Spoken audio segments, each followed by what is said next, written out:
here is the Calvaria. It's the top of the skull.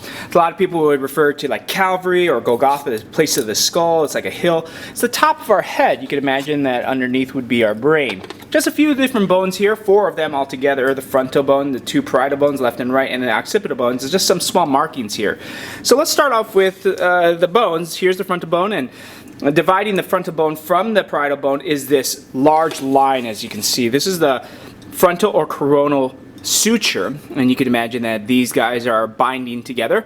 And then in between each 2 parietal bones is our sagittal suture, and then the last one is this one. You can see a little bit of it as this comes up. This is the lambdoidal suture. And so each of these points, like this little tip right here in between these, bregma and then the lambda, also get a couple names. You can't really see on this specimen, but there should sometimes be a couple holes here called the parietal foramen. Not here. I don't see them here on this specimen, but that's okay. Sometimes they form later, or they get larger and more apparent later.